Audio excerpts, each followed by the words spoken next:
Welcome to the Ignite the Day podcast hosted by RHEMA UK and Ireland, igniting your day with revelation, inspiration, and encouragement, helping you to live the life that God has called you to. Hello, welcome back to the podcast. I am Kandyse Carter. I am guest hosting today, and I'm very excited to be interviewing our two regular hosts who get to be on the other side of the mic today. So anything unhinged that's said today, I am not responsible for. So we have Toby and Tolu with us, and we're really excited to talk about their experiences this past weekend at the 2819 Pastors Intensive. Welcome, guys. Thank you. That was a great intro. Thank you, Kandyse. So great to have you on the show. I'm excited to join you guys. I only get to see the other side of it, so it's fun to be on this side of the camera. So if you're not familiar with 2819, it is a movement based out of Atlanta, Georgia in the United States, with the pastor being Philip Anthony Mitchell. Based on Matthew 28:19, Jesus is called to go and make disciples of all the nations. At its core, it's about revival, discipleship, holiness, and a deep return to the presence and power of God, particularly through the local church. Philip Anthony Mitchell is the lead pastor and has become known for uncompromisingly preaching the word of God, a strong emphasis on prayer, repentance, and discipleship, and a heart to see pastors and churches truly aligned with God's purposes, not just growing crowds, but transformed lives. And this was their very first event, like worldwide, wasn't it? Yeah. Did he say anything at the intensive about like why they picked the UK first? Yeah, I mean, they did. He mentioned the fact that they were over here, or London came on their hearts. And I think about a year ago, didn't he say, Tolu? They started praying for the UK and London, and sensed that this would be the place they needed to come and do what they do. Yeah, he said that he and his executive pastor both had a dream on the same night about coming to the UK, and that was about a year ago. Oh, wow. That's cool. Yeah. That's really cool. It takes it to a whole nother level, doesn't it? When you both have a dream on the same. Yeah, you can't really deny that one. They didn't both have the same pizza that night, so yeah, that's exactly what was going through my head. So tell our viewers or listeners about how you even got into this intensive in the first place. I guess that one's on me. That is on you. Well, actually, I think you're to blame, Kandyse, aren't you? So if I'm honest, 5-6 months ago, I'd never even heard of Philip Anthony Mitchell, even though he's blowing up all over the world and has been for a couple of years now. Michelle and I were going to a prayer conference in January, just a couple of weeks ago, and we noticed that he was one of the guest speakers at that conference. And that was the first time I'd kind of connected with him or seen him and looked him up a little bit. And then I think it was just before Christmas, as Kandyse, you messaged Michelle, my wife, and said, did you see that he's in town, he's in London, and they're doing a pastor's intensive? It might be good for you guys to go along. So that's kind of how we found out about it. We signed up. I think what was interesting, one of the things that they told us on Saturday was that 1,000 people, I think it was, Tolu, had applied for the pastor's intensive, as they call it. And there were probably around 100, 120 max in the room, I would have thought. I didn't stand there counting or anything, but that would kind of be my guess. And a lot of the pastors had been asked to bring along one person from their leadership team. So Tolu is my plus one for the event. Tolu is both in our RHEMA leadership team and in our church leadership team, and has been working with us for a while. So it was really good to be able to bring Tolu along. But so I would guess there were probably 60 odd pastors, and then maybe 40 or 50 plus ones there would kind of be my guess from 1,000 people that applied. So quite honored to have been selected and to be in the room. Yeah, that's amazing. I'm so curious what their selection process was like, if they went through everyone's social media or if they Well, I don't think we'd have made it if they went through our social media, to be fair. Oh, yours, mine's great. I always talk about our church social media, Pastor Toby, because it's not exactly like hip and happening. Yeah, that's not up to 2819 standards, that's for sure. No. Yeah, let's hope it was spirit-led, not social media, quality. I highly doubt, based on like the worldwide status of church social media, it's not doing so hot in many places. So I would assume that wouldn't be their number one criteria. And I think that was actually one of the things they really emphasized, wasn't it? Was about just how much of what they do is birthed from that place of prayer. You know, like they wouldn't be here if they hadn't prayed about it and felt like God was leading them to do it. Because one of the things he said was like, look, I'd rather be at home in my prayer closet than talking to you guys, right? Like, this isn't about hype and all of this kind of thing. This is about being obedient and doing what God is telling me to do. So, you know, if God tells me to come to England to encourage you and speak to you, then that's what I'm going to do.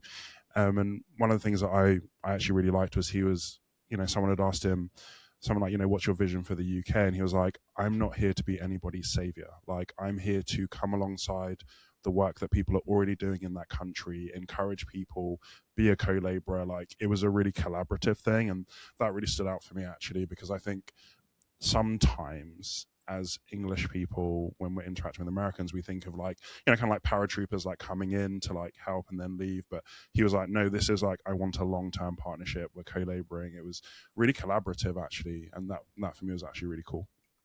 Yeah. I think, Tolu, you just struck on something that I was kind of finding really interesting throughout the whole experience. Obviously, Pastor Philip Anthony Mitchell is a bit of a celebrity at the moment, right? I mean, he's got, is it 1.2 million followers on YouTube? I think it is, something like that. Wow. I mean, my kids looked at it this week. Michelle was showing a couple of our kids, and he was like, he's got how many followers? Morgan, my middle child, he was like, how many, you know, celebrities, you know, real celebrities. He's a church, he's a pastor. How has he got 1.2 million followers? Celebrities don't have that many followers. And, you know, so he's got this kind of celebrity about him. But one of the things I was kind of really interested to see was how he manages the celebrity with what he says, if that makes sense. So he talks about prayer. He talks about, you know, the place of intimacy and working from obedience, and yet you're coming in as this celebrity. How do you manage that tension? And I think it was really cool to see, although you've got all this hype around him, and, you know, from what I can see on socials at the moment, lots of people didn't get into the crusade. Lots of people clearly didn't get into the pastors intensive that we were privileged to go to. So there's all this celebrity drawing people. We were at event, this prayer conference in Mississippi a few weeks ago, much smaller setting, but still 300 people were turned away, and people were queuing up from 2:00 in the afternoon for a 7 p.m. service to come and hear him. That's celebrity, right? I mean, you know, you don't get that for your average church service. But he comes in the room, and while he comes in with this big personality, what he comes in with is, I don't know about you, Tolu, but certainly I felt it, a heart of reverence for God, a heart of, it's all coming from this place of the presence of God. We're here for people, and we're here for the glorification of the King of Kings and Lord of Lords. And it's not about me. It's not about my status, my, you know, all our followers and all that kind of stuff. It's about the people that we're coming to serve, and it's about the God that we're serving. And I was really struck by how he's navigating the tension between those two things, because it's so easy to allow celebrity status to fill you with pride and all this kind of stuff. And I was really impressed with how he was trying to navigate that. I'm a people watcher, right? So I love watching people, looking at body language, and I just saw so many of the little things. So I've had the privilege of serving at some like pretty, you know, some people that are pretty well known, and just watching how they interact with their staff, or how they interact with people that don't matter. And like, I just felt like there was a real, like you said, Pastor Toby, like a real heart for people. You know, like even when people were asking questions, he was really intentional, like, okay, what's your name? Where are you from? Like, what's going on with you? And like the responses that he gave were very considered in light of that person. And even how he interacted with some of his friends. So some of his friends had come along as well. And I just noticed how they were all sat on the stage together, and how he was interacting with his friends, checking they were okay. And like that heart for people really came through. And I think I've not seen a lot of his stuff before, but I was really pleasantly surprised to see that level of like that gentleness and heart for people, because he's quite strong on the stage. But I think that other side of seeing how he interacts with even people that he might not ever see again, that for me was really nice to see, actually. And one of the things he really emphasized to us was how, you know, people are the most important resource that God is ever going to give to us as leaders. right? Everything that we're doing, whatever programs we're building, like, people are the heart of that. That's what all this is about. It's not about social media following or numbers or money. It's about people. And at the end, God is going to say, you know, what did you do with the people that I gave to you? We have to give an account for that. And just hearing how, like, that's actually the driving force for him was really awesome. And he shared a bit about how, you know, that wasn't always the way for him, and actually the journey he's been on to really search his heart and see what's in there. And that's actually what we need to be doing, is what are some of those alternative or ulterior motives that we might have that are actually impacting how we minister, right? Because we're humans at the end of the day. So what's going on inside us is going to come out when we're ministering. So are we really searching our hearts to find, you know, whether it's the things that we know that we need to change, or the things that are in our blind spot that actually we might not know about, but other people might see it, or God can see it? And how do we actually find those things? Because that's going to impact the people that we lead and the people that we serve. Yeah, that is, and that's a vital thing right now. I mean, just in the last week, we've seen stuff come out in the media about, you know, prominent ministers that are having all these issues and grievances brought against them. And that message from someone that, like, is higher profile, saying, like, look, even I, you know, sometimes get a little crazy and I have to check my heart and make sure, like, that I'm doing right with God, and the importance of doing that when we humble ourselves before God and we ask him to show us, like, where we are with him, what we're doing wrong, what we're doing right, what we need to adjust. Like, that keeps us out of that place where we become a headline of someone that's fallen from the ministry or from the pulpit, because we choose to constantly humble ourselves before God. So I think it's so cool that someone that's drawing crowds of people is still, like, getting up in front of other leaders and saying, listen, it's vital right now that we put ourselves before the Lord and seek him and make sure that we're right before him. I know that our audience is a lot of people who, you know, are either in RHEMA or have finished RHEMA and are doing their ministry. But one of the questions that he asked was, like, are you satisfied enough with him?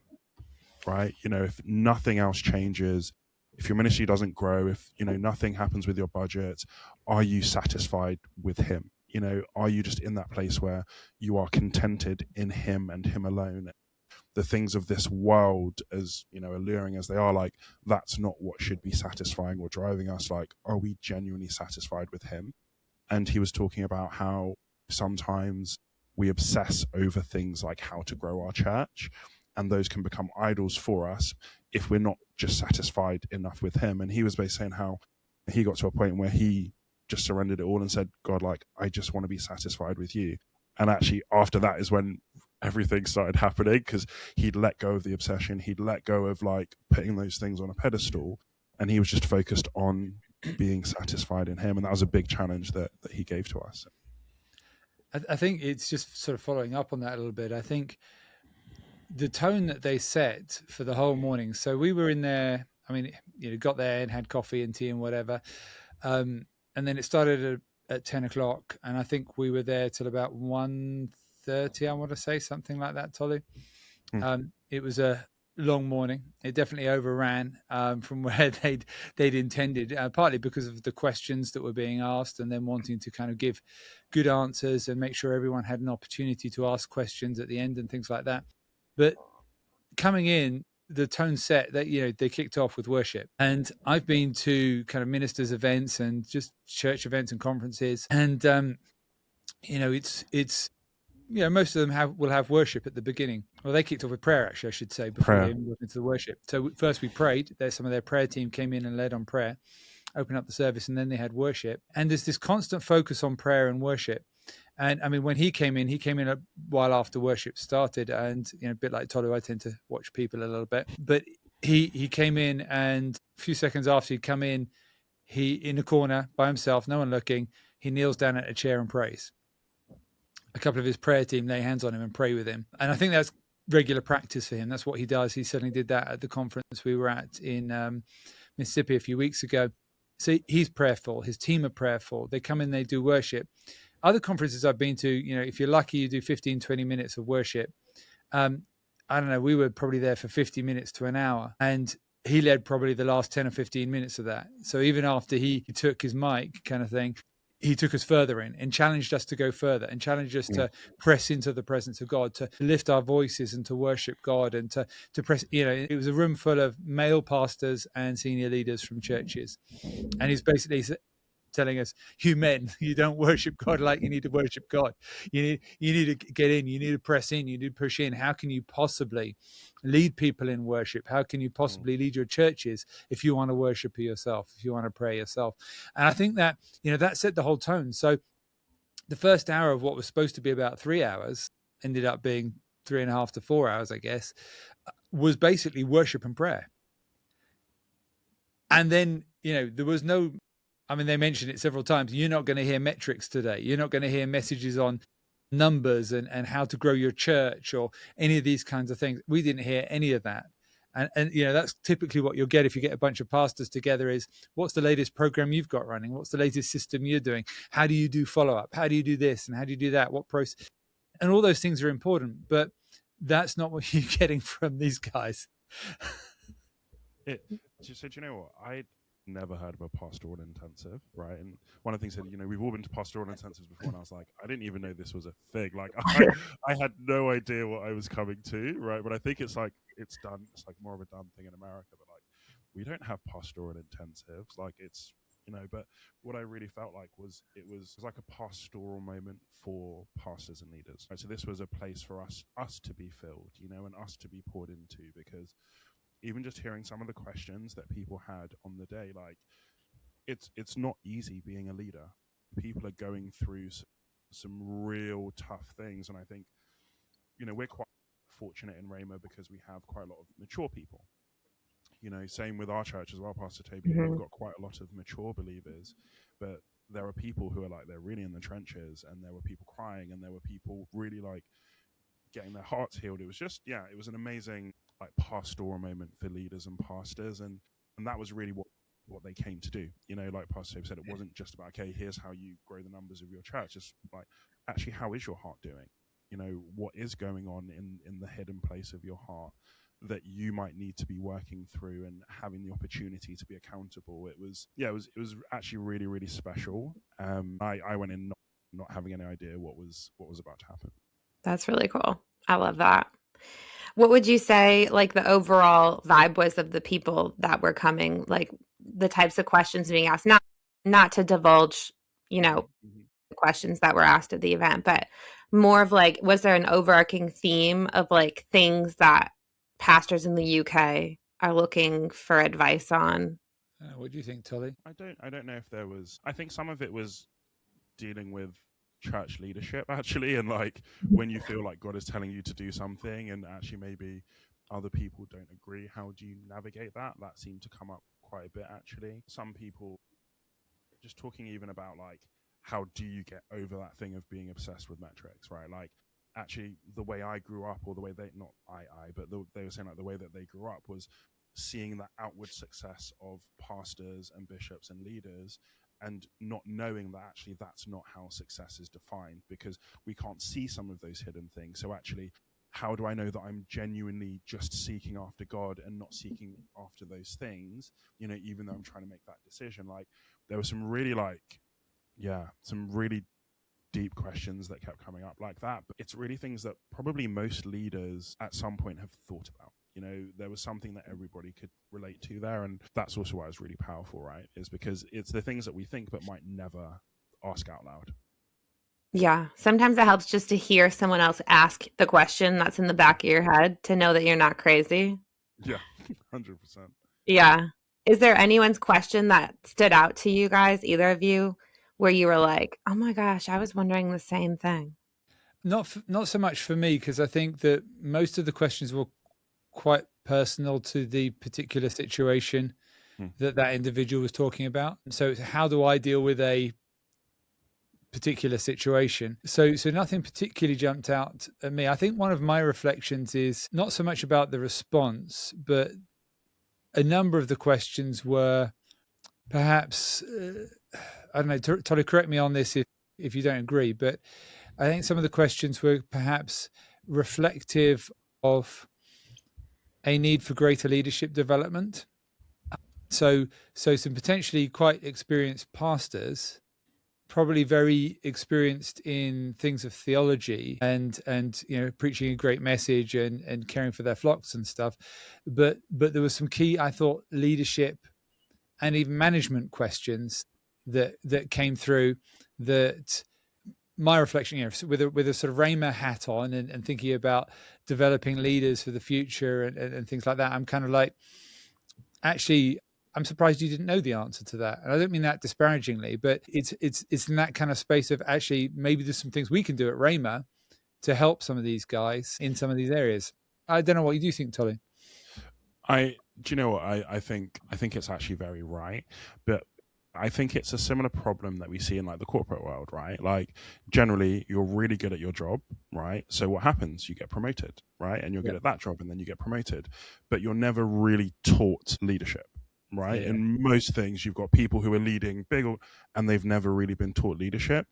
So many people, they're called and they know that, okay, God has called me to do this, but they've not necessarily gone through the process of just some of the practicalities of leadership, right? Because for me, leading a church is one of the hardest leadership jobs you will ever do. Because totally. When you're leading a company, all of those people are paid to be there. So at least at some point, like, they should do what you say because they're paid to be there, right? But when you're leading a church, your congregation aren't paid to be there. You're meant to have, like, there's a way that you need to learn how to lead, and so many people just don't. They've not had that training. So I think it's actually a really, really good point. And yeah, I don't think we really develop church leaders as actual leaders. We often develop them in their spiritual giftings, like how to teach, how to lead worship, how to preach. But do we teach them how to actually run an organization? Because as a church grows, it becomes an organization. That was one of the things actually that they said that I loved, was about how organization is still spiritual. Do you know what I mean? Like, God is not disorderly. He doesn't separate, okay, my worship and my teaching from how I organize my church and lead. Like, it's still spiritual, because when you look through the Bible, he's a God of order, right? The guy said he didn't make the fish before he made the sea, right? There's an organization that happens to say, look, I'm going to make fish, so let me make the place for them to live, right? And sometimes we separate the two, and we almost speak down on the organization and the corporate side because it's almost seen as fleshly, but actually that's a spiritual thing as well, because if there's not order, then things aren't going to work the way that they should. You're going to have people out of position. You're not going to take care of the people. People get burnt out, as we've spoken about before. But we need that order in that organization to be seen just as spiritual and just as important as the things that we do in worship and in prayer and in preaching and in teaching. It's such a good point. And just to be clear, there was after Pastor Philip Anthony had spoken, he got his executive pastor up, and he's a guy called Linnell Williams, and he did I guess it was a 30-minute masterclass on church leadership. I mean, there were so many nuggets, just gold, that he dropped in that 30-minute session, desperately trying to scribble them all down and failed miserably. But he was the one that got up and said that. And I actually grabbed the quote because I wanted to mention it. So I'm glad you brought it up, Tolu. He said, one of the most damaging lies pastors believe is that organization is practical, but spirituality is spiritual. And he said, Scripture does not make that separation.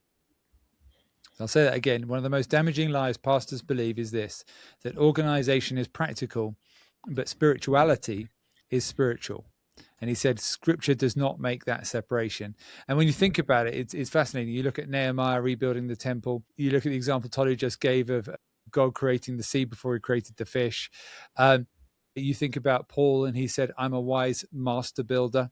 That talks about structure. It talks about building things in order. It talks about architecture. It talks about all these things that you need to bring an organization together to run effectively. You look at Jethro and Moses. I was going to say that, yeah. Moses is busy trying to work out how to run the first church, if you like, Israel.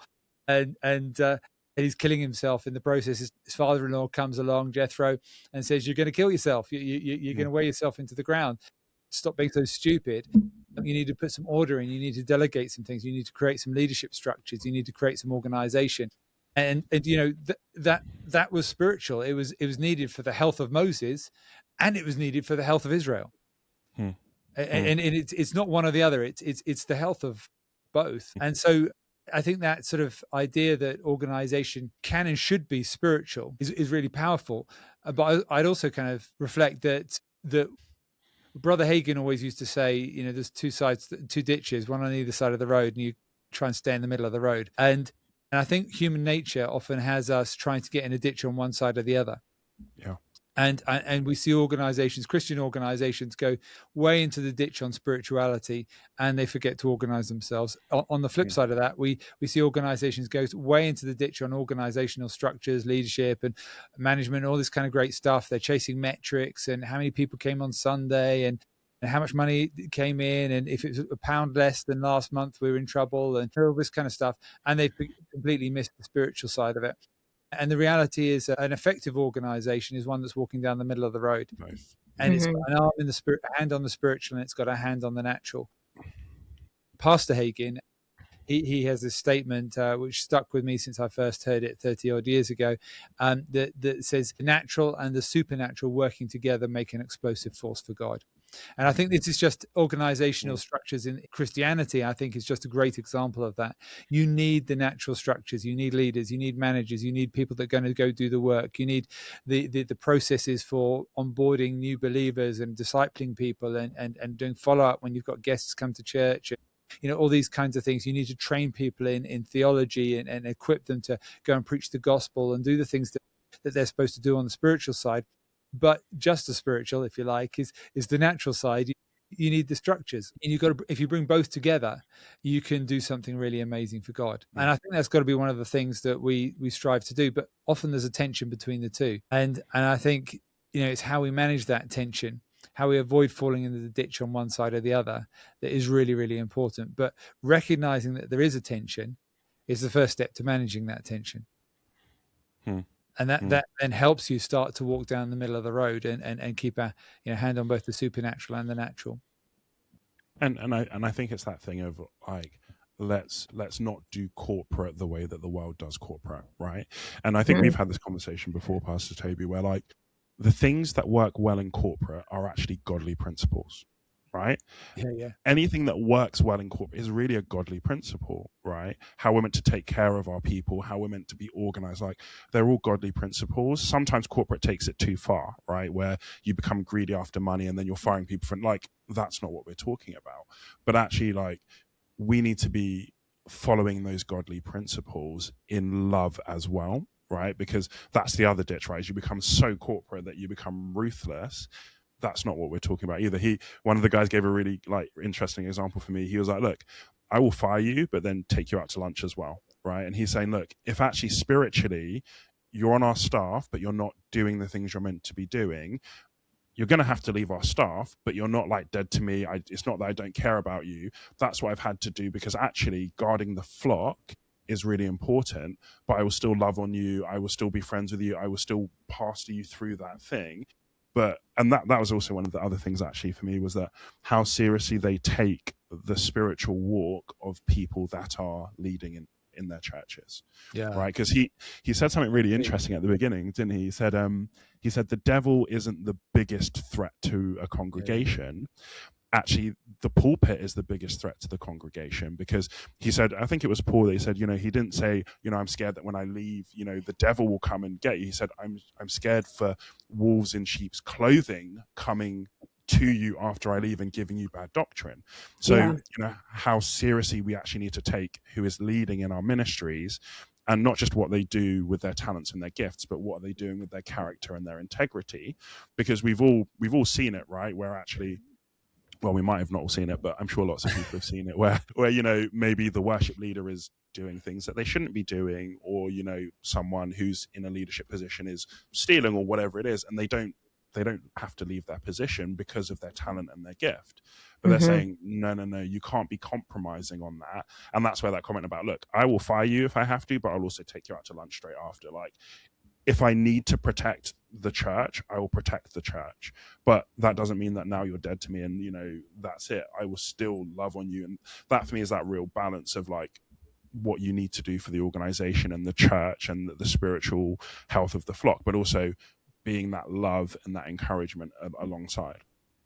Yeah. I mean, two things are super interesting about what you were saying about that. The first being like as pastors or anyone who's listening that's a pastor, they would know like when you find somebody to fill a position, particularly like youth ministry, which is for some reason like the bane of all pastors' existence in filling, and then like they end up not being right spiritually, or they're not like keeping up with their own walk with God, or they're doing something they shouldn't be, just obviously super disappointing because like you finally found somebody. And there is definitely like this temptation for a lot of pastors to like overlook a little thing and overlook another little thing, and because they need that person in that position, or they feel like they need that person in that position for things to function. But what he brought up at that intensive is so vital, because keeping them in that position sometimes is more dangerous than just having that position empty. Totally. Yeah. I mean, just to follow up on that, Pastor Linnell made the comment. He said, "Before you build teams, build culture." And he was speaking my language. I've been there. I've made the mistakes in this, not so much in church, but certainly in the secular world. And I've appointed people that I should not have appointed.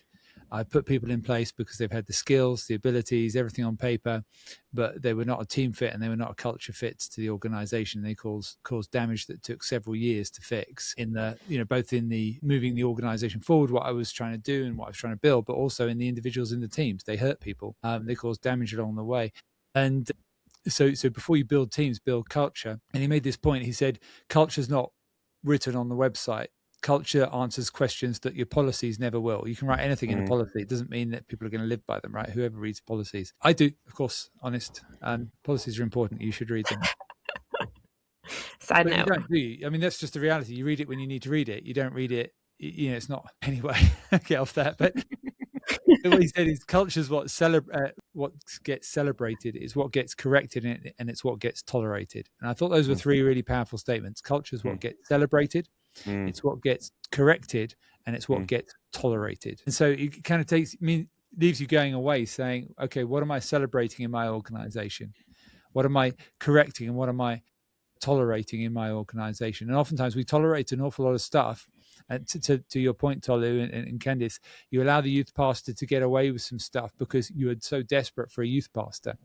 So you tolerate stuff that you shouldn't tolerate. You tolerate competition. You tolerate sin. You tolerate envy. You tolerate people looking for position and power and prestige and title because actually you're desperate for a keyboard player, or you're desperate for a youth pastor, or whatever it is you're desperate for in your organization.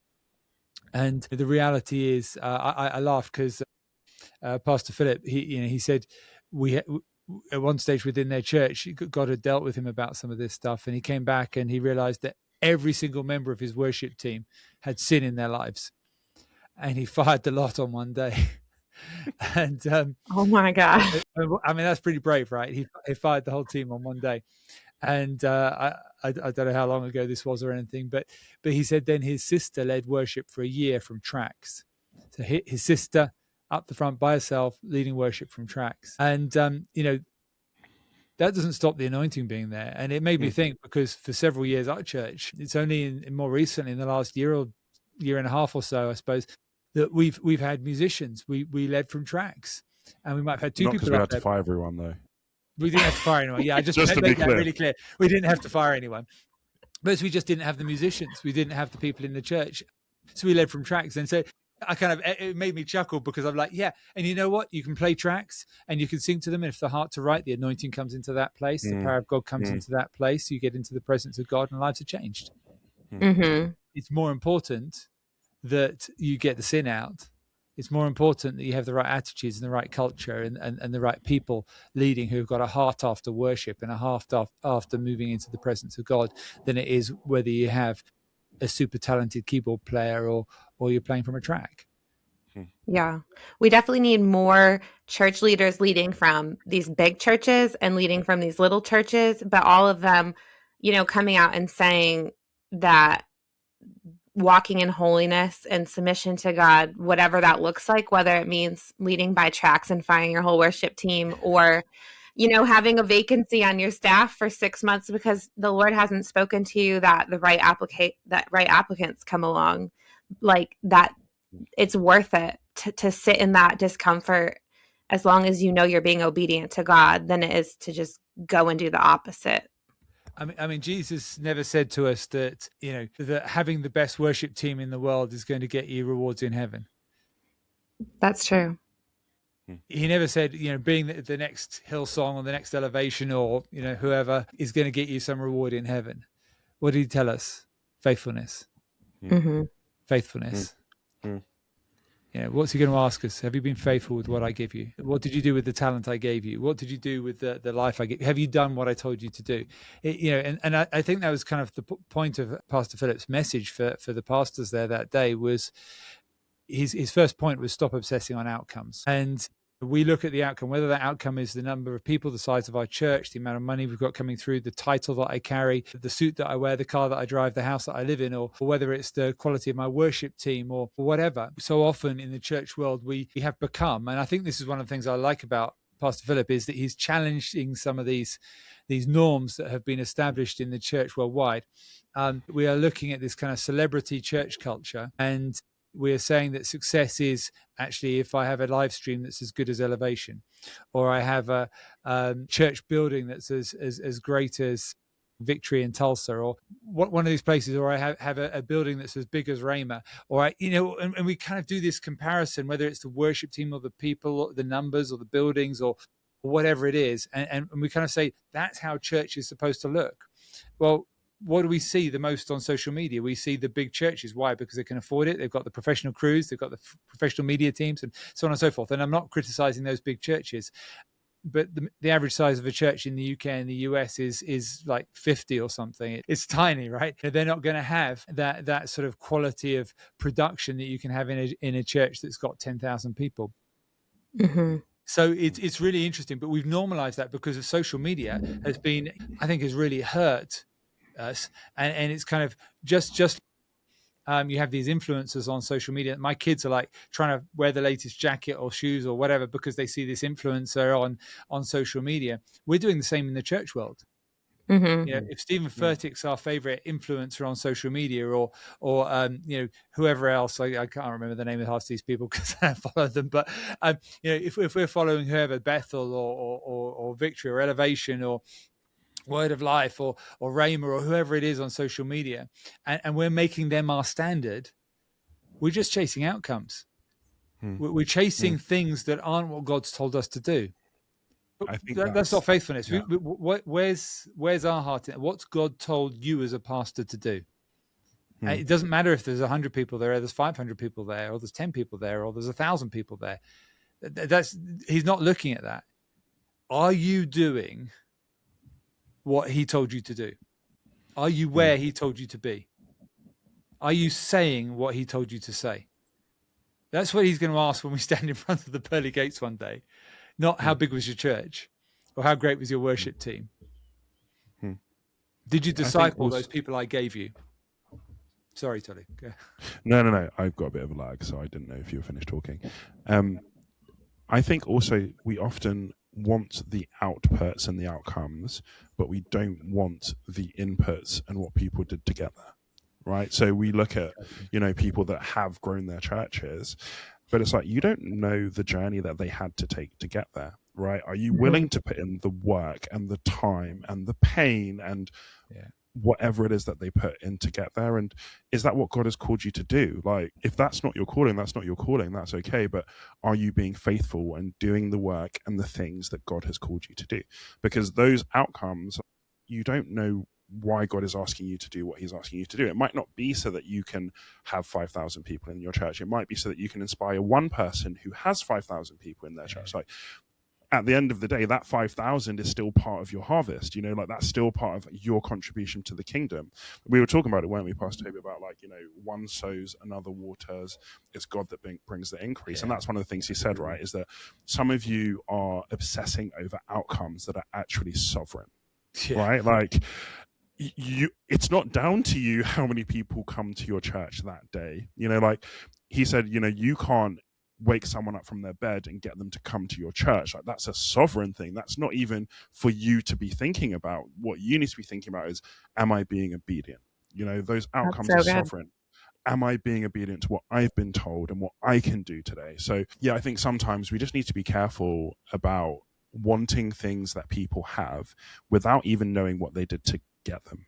You know, whether they did good things or bad things to get them, you don't know that, right? So you need to just focus on what's in front of you and what is God telling you to do and being obedient to that. And the outcomes are what they may be. Like you can't tell that.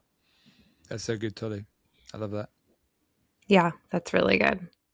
So many pastors will say they're under so much pressure. Like that's one of the things when you talk to a pastor, like, what's it like to pastor? They're going to tell you, you know, a lot of good things and then some bad things. And then generally in there somewhere it's going to be, it's a lot of pressure all the time.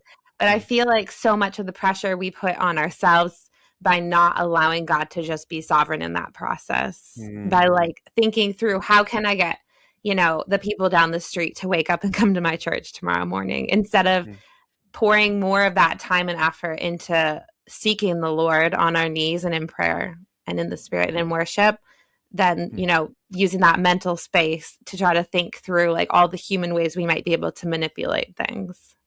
Oh, I mean, it's so true. I mean, it goes back to, I don't know if you're into leadership, you probably read Stephen Covey's 7 Habits of Highly Influential People. And he has this concept in there called the circle of concern and the circle of influence. And he talks about how so many people, they are operating in this space that they have no control over. They're spending most of their time doing things and trying to address things that they can't affect as leaders. And actually what you need to do is focus on the much smaller circle of things that you can control and the things that you can affect. So, you know, do you need a follow-up process in a church? Yeah, you probably do, right? But if you're obsessing over the people coming, you're kind of getting the throwing out the baby with the bathwater kind of thing. It's you're getting it the wrong way around. The people coming, as Tolly said, that's sovereign, right? Only God can bring the people in. You could have the best follow-up process in the world and no one ever stay. You could have the worst follow-up. You could have no follow-up process and your church grows by 10 people a week. I think so. One of the things that's really been challenging and encouraging for me, right, is when we get a new visitor at church and often we ask them like, how did you find out about our church? Like one of the people that is quite new to our church but has become quite like integral in our church, she was like, well, I was just praying to God about where I should go to church, and she basically found herself coming to our church. Like that's not based on what we did. She didn't see an ad, she didn't see a billboard, she didn't see a video on TikTok or whatever. Like God guided her to our church, right? Did she still have to be able to Google us and see where we were going to be? That's probably about the only thing that we did right in that whole process, right? Is have ourselves on Google where she could actually find us, like have a little Google business thing. But outside of that, like God guided her to our church, you know, and sometimes we forget just how sovereign it is getting people to come to church. Like the Holy Spirit is working on those people for months, weeks, years, whatever it is. And actually it's just, that's a sovereign thing. There's not that much I could do about that to influence it. And we've had so many people, haven't we, who have come like super randomly, you know, and God's just bringing the people. So yeah, for me, it's just be obedient and let him do his part and don't be discouraged. That's the other thing, right? Is because it can be discouraging if you feel like you are doing things and it's not paying off. But that's where for me, that being satisfied in him is just so important, because then I'm just happy to do the things for him. You know, like, okay, God, you've asked me to do this thing. I'm doing it. I'm satisfied. Outcome, that's your thing, you know, but actually I'm satisfied either way. Yeah, that is so good. Well, I know we're coming close to our time being up. So for the sake of closing things out, I would love if you guys would share with everyone listening or watching, like what you walked away with, I think, as the most encouraging and the most challenging. Do you want me to go? I've got mine and you can have the final word. Go on then. So my most encouraging and most challenging thing were actually probably the same thing. So Pastor Linnell that Pastor Toby mentioned, he has this thing about like being an excellent number 2, right? And when he said that, I was like, you actually speak my language, because I've built my life and my career on being a good number 2, had a desire to be a number 1. I've always felt like God has called me to like go and support that person and make that person's life easier. And that's how my career grew, was just making people's life easier, right? And for me, it was really encouraging, because it's like, okay, no, this is actually a thing, right? Like this isn't just a me thing. Like, this is actually something that God wants for some people within churches. And he said, you know, you could either be an average number one or an excellent number two. You know, so some people are trying to be number one, and actually you're just going to be average at that, because that's not what you're meant to do. And whether it's seasonal or for the rest of your life, I don't know. But sometimes, are we pushing too hard to be a number one, when actually what God wants for you is to be an excellent number two? And I think that's what Keith Moore said as well, wasn't it? So he said to him, look, God said, help Brother Hagen. Like that was the instruction that God gave him, was help Brother Hagen. That's the instruction. That's what I want you to do. And it was decades, right? And sometimes, so one of my friends was there, and he said that, you know, before he came, he felt like God had been saying, I want you to help this person, right? This pastor, I want you to go and help them. And then that guy got up on the stage and said, look, sometimes it's about being an excellent number two. So for him, that was big confirmation, but it's still challenge. You know, it's still a challenge, because sometimes your flesh wants to like say, yeah, but I think it should be this way.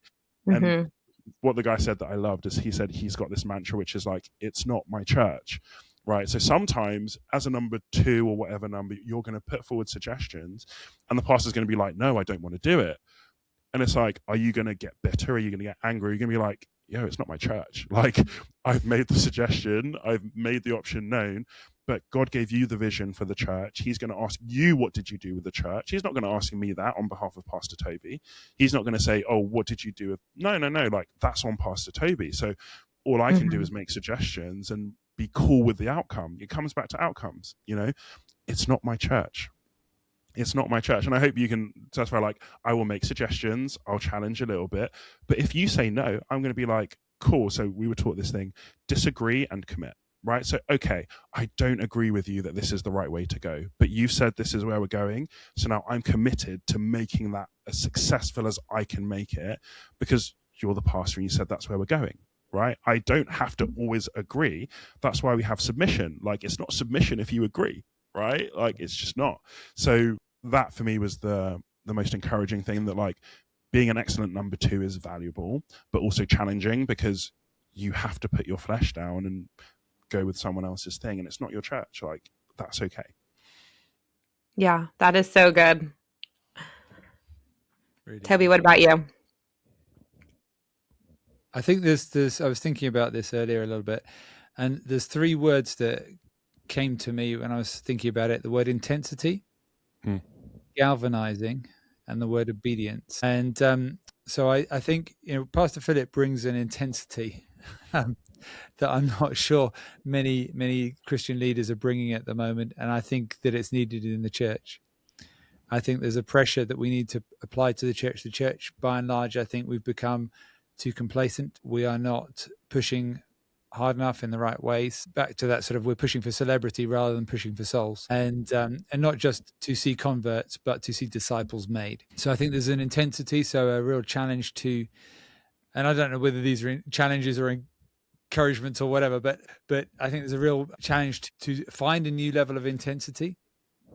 And I think that he's challenging us as the church and as leaders to do that. I think if anyone didn't come out of there on Saturday with that kind of sense that actually there's a more intense way I need to be approaching my walk and my ministry, then I'd be surprised. Second one was galvanizing, both personally and galvanizing as a pastor with responsibility for galvanizing other people, a deeper personal walk with God. So, I mean, this is something the Lord's been dealing with me about for a few years, and it's not like I don't have a good walk with God, but he's saying deeper. You know, maybe you're up to the knees, but you need to get up to the waist. You need to get up to the chest. You need to get deeper. And, you know, I think that really hit me really strong on Saturday is not just you, Toby. You need to take people with you. You've got to galvanize people to have a deeper relationship with God. It's not good enough for them to get their relationship with God through you or anyone else. They need to have a walk with God that is deeper than what they're experiencing today. And so the church needs to move to a deeper place. And the third one, obedience. Something that struck me throughout what he said, and it was kind of more the way he said it than actually him saying this, but he took there was a question that was asked in the sort of question time at the end, and someone asked a question about how to deal with a particular situation. And I won't get into the specifics, but how they should deal with a particular situation. They felt God had told them to do something, but their elders and their senior leaders around them were thinking that it should be done a different way. He was saying, he was a young leader, young pastor, and he was saying, I don't know how to show honor and respect to my elders and my leadership, but I feel God's told me to do this particular thing. And there were some legalities, if you like, of charity law and church structures that were involved in the question. And so that's kind of where it went first in the answer. But finally, he came back, Pastor Philip Anthony came back and he said, but your elders will not be held accountable for what God told you to do. And it really hit me that are there things that God has told us to do that we're treating as optional? Are there things that God has told us to do that we're treating as optional? If he's told us to do them, they're not optional. Mm-hmm. There is an accountability to God to do what he told us to do. If we look back at the Bible, we see there's so many examples, but just think about King Saul, right? He was told to do some specific things with, when he won the battle, right? Basically to kill everyone. And he didn't do it. And he had all sorts of excuses and all sorts of very good, very humane reasons why he shouldn't do it. It's good for the people. It's good for this. And it's good. But at the end of the day, he's held accountable for disobedience. Mm-hmm. And there is no excuse for disobedience at the end of the day. And I think that in the church world today, I heard someone say, just flicking through, I'm trying to learn how to use TikTok, which is dangerous, I think. But anyway, I was flicking through TikTok earlier on and someone just popped up and this preacher popped up and they just said, we've stopped using the word sin. We've started using the word struggling in the church. So I'm struggling with this. I'm struggling with that. She's struggling with this. She's struggling with that. And he said, they're not struggling, they're sinning. And we've weakened what sin is. And I think we've weakened what obedience is. And I think this is one of the things that God's using Pastor Philip Anthony to come back to the church with in this time. And, it's not just him, there's others as well. I think he's doing it in actually a very measured way from what I heard. He's very strong, but I think the way he's doing it is very measured. But he is challenging the church to come back to a place of purity, a place of obedience, a place where, if God says it, you need to do it. And actually, you are going to be held accountable for that. You can't blame your aunt, your uncle, your mum, your dad, your sister, your brother, your elder, your pastor. You've got to do what God told you to do. I've got to do what God told me to do. Yeah. Well, what a way to knock it out of the park right at the end. I think we're going to leave everybody definitely pondering that one for quite a while after they listen to this episode. Seriously, though, thank you guys so much for sharing with us and everybody else about your experience at the 2819 intensive. I know you guys are probably so thankful you had the opportunity to go. Thank you to Pastor Anthony and 2819 for bringing this to the UK in the first place. Yeah. I mean, can what I just a say a huge shout out to Pastor Philip Anthony Mitchell and 2819, the church. I just want to say, just in case any of them ever watch this, that the welcome team, the people who served, the staff were phenomenal. I mean, we didn't say this. We should have said this at the beginning. We walked in the door and we were made to feel welcome. We knew where we were supposed to go. We were told where we were supposed to go. We were connected with things. We were given gifts. We were just made to feel so welcome. And from what I've seen of the crusade as well, they just knocked it out of the park in terms of how they handled things on the day. They flew something like 60 people over from Atlanta and they shut down their in-person service on Sunday to run this crusade.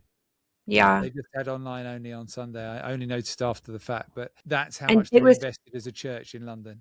That's huge. And you didn't pay anything, did you? It was completely free. Yeah. Completely free. And the crusade on Sunday was completely free. I mean, the money to host something like that is astronomical.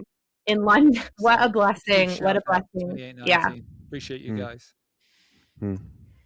Well, thank you guys again for sharing. And if you don't already subscribe to the podcast, make sure you like it, subscribe to it so you can hear more. We have some exciting stuff coming up this year. Bye, guys. Bless you guys. Have a great one. Take care. Thank you for joining us for the Ignite the Day podcast. We hope that we've ignited your day with revelation, inspiration, and encouragement, and that we're helping you to live the life that God has called you to.